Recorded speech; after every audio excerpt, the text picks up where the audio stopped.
Hello and welcome to From the Be-All End. We're looking back on Friday's, it feels a while ago, Friday's 4-0 win over Sheffield Wednesday at Turf Moor.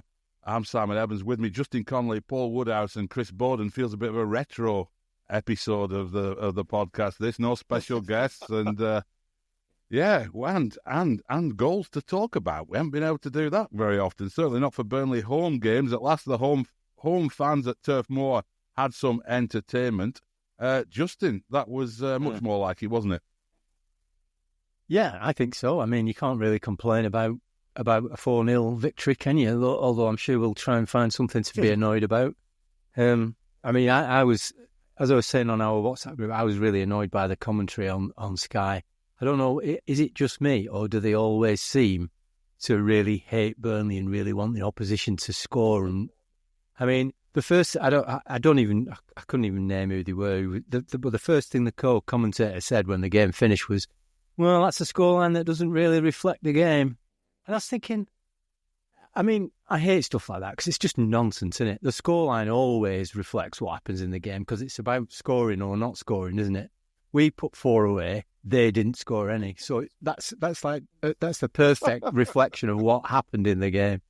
But I really enjoyed it. I mean, I think I wouldn't say it was our best performance of the season, but if you put 4 goals in and you don't concede any, then there's not much you can complain about, is there really?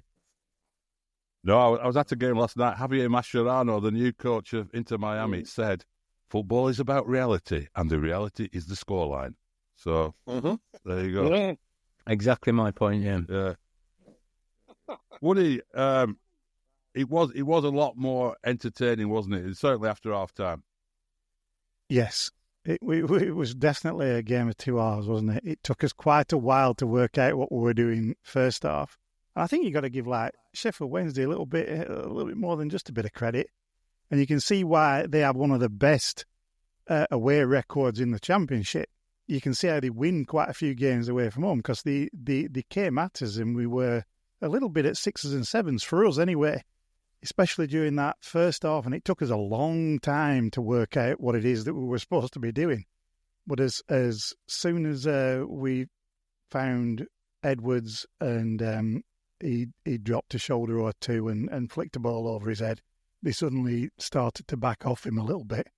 And I think even though we kind of unbalanced the side a bit, that plus the substitutions coming at the right time in the second half to make more of an impact, plus the way that we saw out the game meant that we made a good fist of it in the end, and we came away more than at winners. But looking at some of the Sheffield Wednesday fans and how they saw the game, they regarded themselves as being really rather unlucky, and I think they were to a greater or less degree.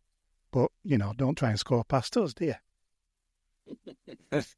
I mean, Chris, we talked about how we've been missing that bit of creativity, spontaneity, something a bit different up front. Well, we got that from Edwards, didn't we? I mean, that's what he provided fundamentally, isn't it? Well, yeah, in spades, yeah. I say we've been moaning about not creating chances.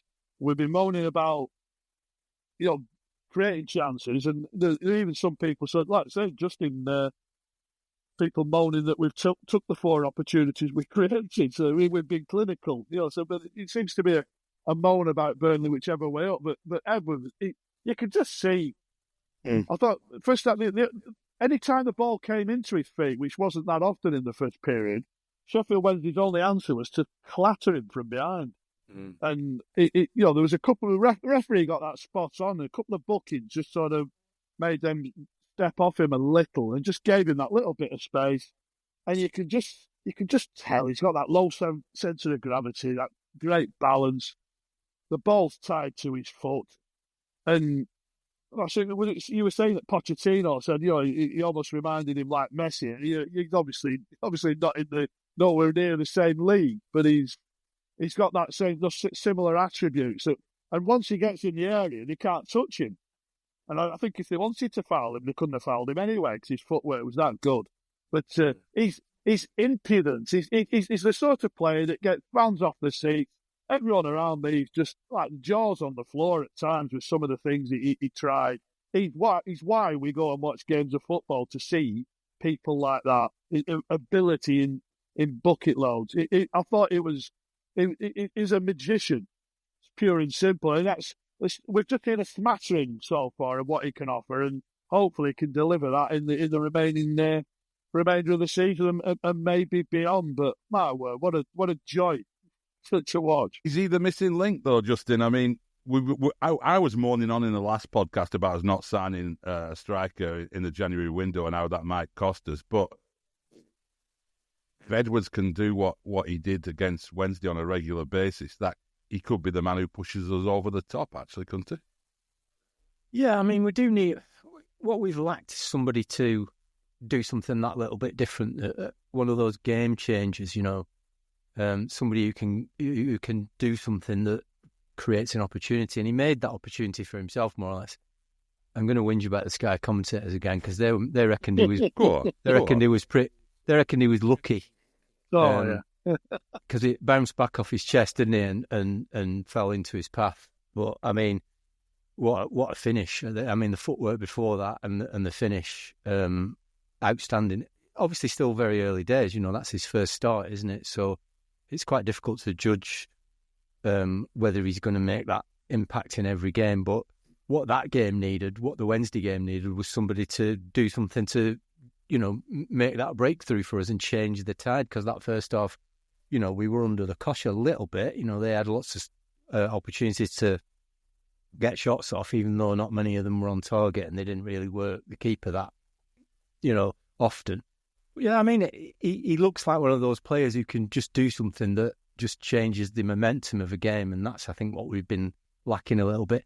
Bit unfortunate that we have to move Jadon Anthony out onto the other side, because I think he was, he's been most effective down that same side, hasn't he? But, I think overall, the signs there are really promising that he could be that game changer. And as everybody else has said, the changes from the bench made a massive difference as well, didn't they? So, that's what kind of encouraged me more about that game than the performance. The strength in depth we've got on that bench now is extraordinary, isn't it? If you're bringing players like Brownhill on to try and make a difference, that's something that the other sides will fear, isn't it? Yeah, I mean, it did make a difference. I mean, Brownhill scored what? Within a minute of coming on the field, he 48 scored a goal. seconds, wasn't it? Yeah. Yeah. I mean, it raises the question, the way we played after Brownhill came on as well. I mean, he had a hand in another goal, didn't he, where he scooped it because he was so aggressively looking for the ball around the edge of the box.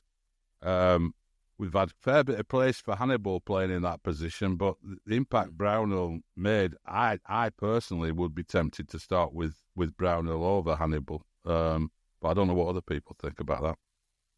Would he? I think it's one of those imponderables, isn't it? I think we'll always say you could give like Brownhill now a trot in that number 10, that strange number 10 role. I think it's one of those roles that doesn't fit either Brownhill or Hannibal longish term. I think we always turn around and say, well, we need to either, push them somewhere else. It'd be nice to see an actual number 10 play in the number 10 and drop them off slightly a little bit. And I don't see why with Marcus Edwards that doesn't fit the bill. I don't see why we have to unbalance everything constantly. But I take your point. I think he's arguably better in that position against some opposition than Hannibal is. Hannibal's never looked comfortable there, ever, But I think it's quite a frightening prospect with everybody fit. It's not like we have a first string and a second string. We've almost got this entire squad, the entire bench could arguably be put into this first team, from the get-go. And that, I think, is the difference. And I think if we've got folks firing and someone with a little bit of a spark like Edwards, it's a good sign. It's a shame we didn't have it a little bit earlier, but I think it's a good indicator that we could finish the season off really quite strongly, or hopefully we do. I mean, you're talking about having a number 10 playing at number 10. We have Fleming, who played that position all the time for Millwall, didn't we? Exactly. I mean, we're suddenly talking about all these options, Chris. What do you think would be the, if the Preston game, and I don't know with the Preston game whether we're going to be picking our best side or we're still going to be giving people minutes in the FA Cup, but the next game where we want to pick our full strength side, let's put it like that. Where do you think after those substitute performances? Because some people are arguing as well that Foster playing at centre forward also made a difference in that last half hour. Where do you stand on it all? To be truthful, I'd find room for Hannibal and Brownhill at the minute. I think Hannibal's one of them players. He's a metronome, not in the Cullen sense where Cullen everything runs through him. But he doesn't lose possession. He's sort of a shuffle between the back four and the forward line without really contributing in terms of assists and goals. But he simply does not give up possession. He's technically gifted. He's got that bit of aggression, that bit of real spirit, that fighting spirit. I'd play him alongside Cullen really at the moment, and I'd leave Brownhill a little higher up to sort of forage and arrive late in the box as he does. And 10 goals for a season, having missed, bits and pieces here and there, it's a fabulous return. I've said earlier, he should be pushing on. It's going to be a push now for him to get 15, I think, but he should have been looking at that figure, Brownie. And I think, given a fair win, you never know. But I'd be playing him. Actually, I thought Fleming was poor the other night, and Foster sort of livened things up, and he was unlucky with an opportunity. But I've never really raved about Foster other than that sort of brief spell at the start of last season, and that the Villa performance aside. But let's see him in his out and out striking role and what he can produce. I think I said Fleming was virtually non-existent the other night, and you can't leave Hannibal out, and I think Brownhill's got to be introduced really. But I'd give it the gun the weekend. I'd play. They'll have had 8 days off. There's a lot on the line here now. We're talking about a quarter-final in the FA Cup in a season where we've no Liverpool, we've no Arsenal, we've no Chelsea. There's more Premier League big guns in going to go. And if you beat Preston, you might have like a home game against a Palace or a Forest or something like that to get to a semi-final at Wembley. Yeah. I think we've got to go full tilt now, really. And it's going to be... You don't want to go short-handed on Saturday with all everything that's in behind the scenes about that game. The derby and all that goes with it. So yeah, I'd be tempted to bring them all in first opportunity at the weekend.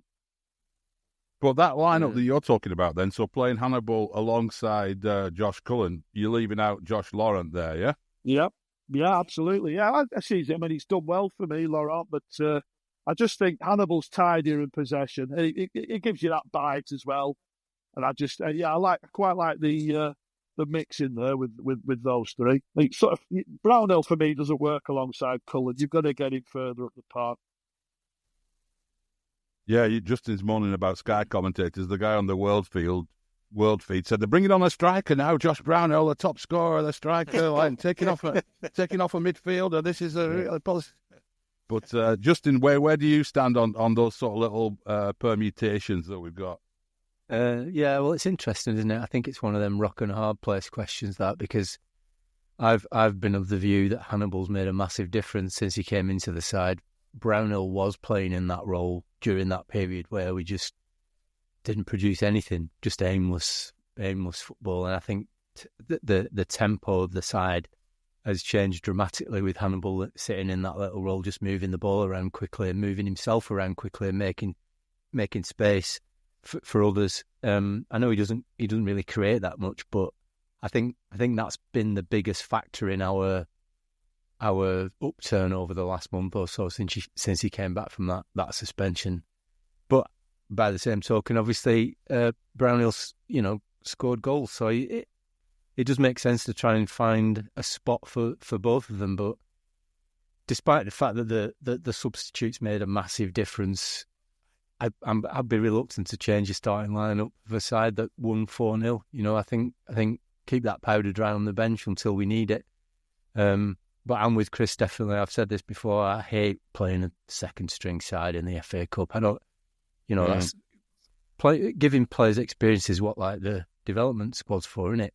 You know, you want. I want to respect the competition by going out to try and field the strongest side that we've got. And with when you get to this point in the competition, the potential prize is enormous, isn't it? So it would be really foolish, I think, not to go full tilt. But I think, you know, when you've won 4-0, you stick with the same side. And then, you know, if Brownhill comes on and scores again, then you've got a question to ask for the next game, haven't you? It's a classic nice problem to have, isn't it, Woody? But the Foster thing's an interesting one, really, because I've never been his biggest fan either. But it did look a more potent attack with him down the middle. And Chris is right. Fleming hasn't been producing much of late. And he was unlucky with that chance, I think, really. I mean, it's just gone the other side of the post. And the other factor there was that ball from Shelvey. If you look at the weighting on that pass, I mean, he's pinged it like half the length of the field. And it's just got the perfect weight on it for him to run for. He should have buried it, shouldn't he? But given that he's not got confidence, and, you know, I felt really bad when that one went wide, because that would have crowned a perfect night for us, really, wouldn't it, if Foster had gone target. But where are you thinking of everyone squeezing in, or do you agree with Justin? You just stick with what you got and hope that these guys come off the bench and do it all again? It's a difficult one. I think we arguably can say that we missed him not being out on the left, because yes, he's missed chances these past couple of weeks, and yes, he looked horrible against Leeds, but so did everybody else. But a lot of the chances and a lot of the work has been coming down the left, where he's been playing these past few decentish performances. So it took us a while in the first half to get into that game and acclimatise to that.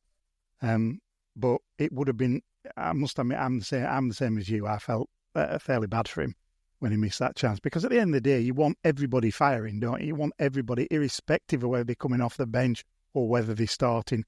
You really want everybody to be firing on all cylinders, whatever role they're going to be playing this latter part of the season.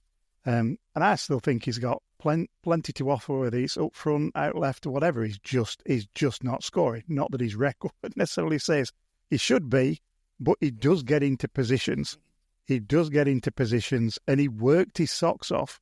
You know, I think it was for the third goal, where, you know, I know a lot of people are saying Brownhill's put the work in, but he actually, you know, got his foot in. He was throwing himself around.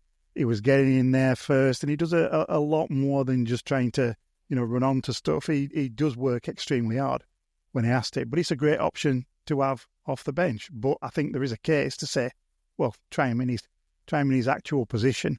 And like you say, that ability to be able to run on to a ball such as Shelvey's, that ball just on the inside, that I don't think Fleming has necessarily the ability to do, or hasn't the pace to do. But we'll find out, won't we? You know, whether it happens or it doesn't. I mean, no. Shelvey's not going to start, but he is, and we don't know what his fitness level is, but he's also a great option to come on when you want to do something different. And the ability to go long, when we spent most of the game playing short passes, is great. I think it's a good situation for Parker, isn't it? And he has shown himself willing to be a manager who will go, you know what, for this game, I'm playing Hannibal out on the left because I think that's going to work. And he's not sticking with things just for the sake of it. He's willing to do stuff, isn't he? I mean, the feel-good moment of Friday was Manuel Benson coming off the bench and scoring. I mean, Chris, to see the way the team reacted. I mean, actually, we managed to get footage long after the final whistle, just showing us the field on the world feed. And they were still congratulating him like 10 minutes after the final whistle while they're walking off the field, the rest of the Burnley players. That was a cracker, wasn't it? And if he can come off the bench and do what he did in that championship winning season, that's a tremendous asset now. Oh, it's just great for the lad, isn't it? You know, he's had a rough time of it over the last one and a bit seasons, and injuries and all sorts of ailments. And it was like someone had held a mirror up, wasn't it? His goals in the championship run in 2 years ago, it's just a picture perfect from the other side. But I think nobody knew he had this right foot thunder bastard in his life, didn't he? But there's an angle of it, and it's just glorious. Where he just, I see he's like sort of close in behind him, and the thwacking. He's beating the goalkeeper the second it leaves his boot, and actually, just one of those. When someone's had a tough time, and he's obviously a good character, he's. They said they were all. I think James Trafford's run the length of the field to celebrate with him. Lucas Perez at the end's got he's holding his shirt up like the old Messi celebration, isn't he? He's holding Benson's shirt up, and Manuel, as they called him on Sky, Manuel Benson. Well, I mean, good grief, you can. I mean, it's only it's a small sort of demographic, but you can sort of there's some tweets knocking about from supporters of championship clubs, and they're almost like, good grief, they've got Edwards now since January, and this lad's come back, who they all remember from 2 years ago. He's put the fear of God up some people. Imagine having that. You've got Edwards to run you ragged for how long, and then we'll just bring this title winner on from 2 seasons ago. It is it's mouth-watering. Great for him. Hopefully he can sort of get a real lift from this and push on as well. I think you'd like to see him get an outing maybe at the weekend, whether that's as a cameo again or starting. It's fantastic to play. And it was a brilliant made-for-TV goal as well, wasn't it? Because they had the angle right behind his shoulder, and it set off, and it just sped up. It just got quicker as he hit the top right-hand corner. It's a brilliant angle, and it's one of those things that they'll play over and over again as the season comes to an end. So it's fantastic. I love it. Yeah. Especially with his bad foot. Life of Riley playing in the background somewhere on some clip. Exactly. Being far too positive here, is it? Are there any negatives we can pull out of this game? But it seems like, I mean, we haven't even mentioned the defence yet, have we? These lads at the back who'd rather die than let a goal in. Yeah. Oh yeah. I don't admit they give up. I mean, they give up opportunity, didn't they? When Wednesday were quite aggressive with their press first half, and a better side, and certainly better forward. I mean, the lad Smith up front, good grief, Cartos. But you get punished, don't you? We can rave about the defensive unit, but someone else punishes you in that situation, and we have to learn to get to grips quicker with that situation. I mean, but for Edwards' goal, giving you that advantage into the break, they might have even been booed off by some segments of the crowd. It was a really poor display for us. A nice bit of negativity there, Chris. Well done. I was going to say though, if you feel there's like a bit of negativity missing, and I did on Friday, I was sat there and I thought that's great. That Benson goal has made me so happy. Like, I'm really pleased. I even showed my wife, look at this goal that Benson's got. He hasn't played for over. And then I went on up the Claret's message board, and you can always find that little small plate of negativity there for you, and the previous week there was a thread titled "I'm fed up of us not conceding," which I thought was a fantastic piece of negativity. And this week people were moaning about somebody who were really upset that there was a chant about that mentioned Trezor, and saying, can't remember what the chant was now, but it was something like Trezor doesn't care about Burnley or something. I don't care about Trezor. He don't care about me. Yeah. All I care about is John Joe Shelby. Yeah, that's Which I think Shelby himself has bemused at. It's got his own chant. He's been on the pitch for 2 minutes, and he's got his own chant, and he's getting urged to shoot every time he got the ball. And it was. You don't think there's some play like CJ? It scans as well for CJ Egan Riley. And I don't mind them sticking it to Trezor, because I'm sure there's more to the story than we've been told. But I'm worried. I don't mind them. If fans are going to let off steam, then they're going to show their displeasure that way. They can't show it to him when he's on the park, because he's played precisely 0 minutes in the championship. Yeah, exactly. Yeah, there was somebody got very indignant about it and was saying, like, how can you sing a song that turns on one of our own? And I'm like, that's Not one though, chant is you're it? never going to hear about Mike Trezor. He's one He of doesn't our want own. to be one of our own. That's the entire point. Yeah. Yeah. Yeah. He's sit gone back missing down. again. We haven't seen him for weeks, have we, since that last? Well, he got another injury. Right. He's not even Didn't he? featuring on the training pitches anymore, is he? We'll find out one We day. won't see him again. No, There is a magical mystery there somewhere, but no pun intended. But these, coming out of this game, Chris, stories appearing in the press around James Trafford and Newcastle United, and an alleged gentleman's agreement that some journalists are claiming exists between Burnley and Newcastle. I'm not sure what the status of that is, but there was a lot of talks went on last summer, weren't there? And there was constant reports that Newcastle were interested in him and so on. But what do you make of this Trafford situation? well, I think we thought he was going to go, didn't we? In the summer to Newcastle, and probably to continue his to continue his development, and not necessarily as a first choice. But I didn't like the timing of it. I mean, the story's a story, but don't tell me it's just broken on Friday. Why put that out on Friday when he's the lads preparing for a big game at a big point in the season? I didn't like that. That's one of those that could have waited till the old Sunday speculation story, that wasn't it? But yeah, it seemed to suggest that sounded like terms were agreed in the summer and won't be a problem again. But they're basically saying it's a done deal to Newcastle again in the summer, and there's some form of gentleman's agreement, which I find hard to believe. Because City have a buyback clause still, which I believe is in excess of what Newcastle were prepared to pay. You do wonder if they cast their eyes towards him. Edison, to all intents and purposes, sounds like Edison's going to leave in the summer.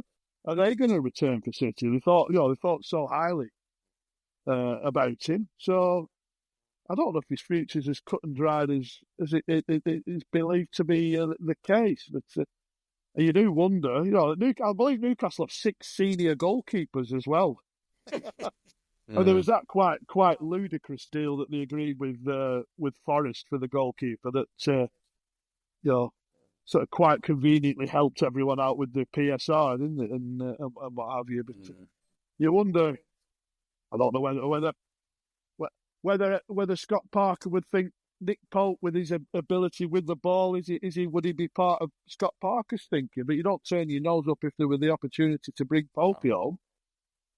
Alan Pace could have a word in canteen, couldn't he? I'm signing Nick. Are you all right with that, Scott? And I'm completely just spitballing there, but it remains to be seen. I think, given his form this season and the potential that everyone's long felt was there, I think there'll be a scramble for him in the summer. I think Burnley can hold out for a sizable chunk of money, whether they go up or not. Do you think Justin? Do you think he's improved a lot, or is it just he's been playing behind a defence that doesn't concede anything? Well, I mean, I think it's difficult to judge, isn't it? Because his time in the Premier League wasn't a massive success, was it? I think he's just been under less pressure this season because he's not got the quality, the forwards that he's not playing against your Liverpools and your Arsenals and the players that they've got. We mentioned it before, Sheffield Wednesday carved out some opportunities but didn't really test him. Well, if he's playing in the Premier League and we offer up those kinds of chances, then, he's going to be tested, isn't he? In a way that he hasn't really been this season. And then, we're conceding fewer corners. We concede, there's not as many crosses coming in. He's just not being tested in the way that he was. But by the same token, of course, what he has been asked to do, he's done well, and you can't take that clean sheet record away from him. He's as much contributed to that as anybody else on the pitch.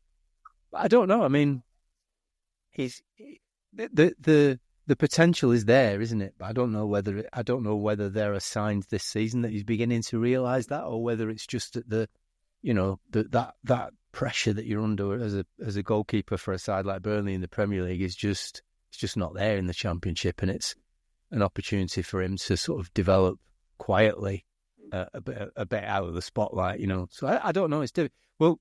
We'll no doubt find out next season, because I'm sure that if we don't get promoted, he'll be moving on. If we do, he might be moving on as well. So we'll find out. But I think the jury's still very much out on him. I think he's gone above and beyond, to be fair. I think he's not even taking the Sunderland penalties into the equation. I mean, he made two good stops second half. He's making key contributions now, and you can see his character. He's coming out as one of them sort of key characters. You can almost sort of, pin your hopes. We're talking about having that spine of the team now. He needed this season in the Championship to develop, I think. Where there is less spotlights on him, less pressure. He's not picking the ball out of the net every time there's a mistake at the back. He makes an error of judgment, or he hesitates. But he's got to the point where it's not him playing. Well, it's obviously part of him playing behind a magnificent defensive structure and defensive unit. But he's been a key contributor to that, I think. And I was a vocal critic of him last season. I just felt it was a season too early for the lad. I think we all knew that, and that was the frustration. I think Vincent Kompany should have known that. It came too soon for the lad. And if you're going to go back, Muric should have started last season, pure and simple. Whether he brought Trafford in or not, he'd earned the right. Yeah. I must admit, I was thinking a bit about the sort of Kompany effect, and I know we've done plenty of slagging of Kompany and stuff, and including in the last episode. But there was an interview with CJ Egan-Riley, Woody, that I think you saw some of or read some of, where he was being asked, obviously, about this sudden upturn in his form this season. He said, "Well, if I'd have had a chance 2 years ago, who knows what might have happened then?" And he didn't get that chance. Benson's had his injury problems, but was also basically ignored by Kompany for a lot of the Premier League season, wasn't he? Mm-hmm. So, and he's come off the bench and scored that goal. You got James Trafford, who was put in a pretty bad position by Kompany, I think, as a result of him not sticking with Muric and not allowing Trafford to bed in. I mean, are we seeing players this season sort of recover from their sort of Kompany experiences a bit? Recovering from the Kompany trauma. Well, it was always a ridiculous thing to do, wasn't it? You appreciate now that you're going to have to buy people in, but you're not going to have to completely rehaul the entire squad, especially the way that we did it under Kompany, because it's invariably upsetting the guys who have got you there. That's the way he did it. Upset the guys who've got you there. And then the people he brought in were mostly entirely untested. Fucking genius idea. And it didn't work. You know what I mean? It's no surprise it didn't work. And so we've had to basically put this development on ice. And it's pretty much testimony to the likes of James Trafford that they've come through that, and CJ Egan-Riley, arguably, because I can imagine that there's a scenario where he would have gone at the beginning of the season. And credit to him for having come through, worked it out, and kind of had to put that season on hold a little bit and, it not affect them too much, because it was an insane thing to do. Always was an insane thing to do. There's the phrase. Yeah. Exactly. So, let's hope we don't have to do it again, eh? I know we're going to have to do some of it, but let's try and be a little bit more sensible. And it seems that we are being a little bit more sensible these days. Yeah, the value, the cash value of this clean sheets record will be interesting to look at. In terms of what Trafford's worth. CJ Egan-Riley were basically a free transfer waiting to happen, weren't he? And now how much do you reckon he's worth now? Well, he says, what was he, 22? Yeah. Egan-Riley. I see, people look at his upbringing. He came through City, which gives you some cash as well. he's playing in the Champions League with them. It always seemed strange to me. I watched him play in a pre-season game at Shrewsbury, where he looked every bit that sort of player who was going to play at centre half in a company system, where it was all sort of playing from the back, taking risks, and then he started Charlie Taylor as centre. I love Charlie Taylor to pieces, and it was something that man again, Sean Dyche, tried. He'd looked at. Bingo! But it just seemed, you bought in a kid from Manchester City and you paid a few quid for him, and he never had the opportunity at all. Last year, he's been out on loan at Hibernian in a lower standard, and he's been out at young PSV Eindhoven, not PSV Eindhoven, young PSV Eindhoven. It's like, well, what's that? Where's his development sort of? What's the pathway for CJ Egan-Riley here? There was none. He must have been sort of looking to find a way out, and every credit to the lad. Remarkable. As a Renaissance goes, it's as good as anything we've seen, isn't it? Really. Yeah, and that 20-minute interview was interesting as well, wasn't it? He came across quite well in that, I thought. My concern is obviously his contract's up at the end of this season, so it's probably not worth that much without. Yeah. Well, I think he's young enough for us to get some compensation out of it, isn't he? But that doesn't seem to be like an urgent priority. To get him to sign a new long-term contract seems odd to me. I mean, it sounded like they're not, from what he was saying in that interview, it sounded like they're not really discussed it, and he was just sort of going, well, I've had a good season, we'll see what happens at the end of the season. He said he wanted to stay, he loves it, he loves his teammates, loves the club, loves everything about it, but he came across as suggesting that it hadn't even been on the table or discussed or even on the horizon, which I find really weird. It must be strange. Well, I say you as a club, you don't know how much money you're going to have to play with because you don't know what division you're going to be in.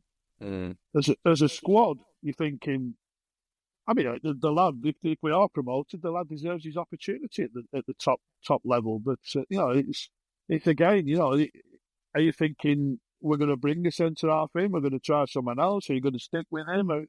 It's a tough one, but I think there might be a gentleman's agreement, Chris. It could be all right. Yeah. You've got to protect the assets, though, haven't you? You've got to sort of say, well, we've despite the fact that we almost ruined his career. This season's been one of massive developments. So we've got. There must be some sort of level of sort of understanding. Yeah, well, as soon as we know what we're doing, we'll sort of deal. We'll get round to that. We're not ignoring you. So because there's a similar situation with Brownhill and Roberts. I mean, would you like to keep them if you got promoted? Because I mean, are they all able now to talk to other clubs without us giving them the permission to do so? They can always talk with clubs abroad, can't you? Once the turn of the year comes. Yeah, it's foreign clubs. Yeah, we all know how the game's played now, isn't it? Everyone goes through agents, and would such and such be happy to come to us? They know before they make bids for players, don't they, whether they'd be prepared to go and sign them for them. Otherwise, they don't make an offer. But they talk about Celtic, weren't they, for Brownie, which would make sense to me. I think he could play European football. I mean, I say I'd like him to stay put because he clearly loves Burnley Football Club, and he would be an asset. He's not quite good enough for that level, if truth be told, but I still think he's worth keeping around the place with his experience and his love of the club. Yeah, he seems to be out of contract every year, though, Brown, doesn't he? It seems every year we're talking about this, but yeah. It's not, won't it? It'll be 5.5 years by the time he's up in the summer. And yet to sign a contract, so there you go. Excellent stuff. Right, we will be back to look in more detail at that FA Cup tie at Preston North End, which I'm already feeling a little bit of a tingle about that because I do quite fancy a trip to Wembley for an FA Cup final. I'm not sure if I'd go all the way for a semi, but for a final, definitely. Don't be daft. Don't be daft. Burnley at Wembley in an FA Cup semi-final, you'd be straight over. Straight over.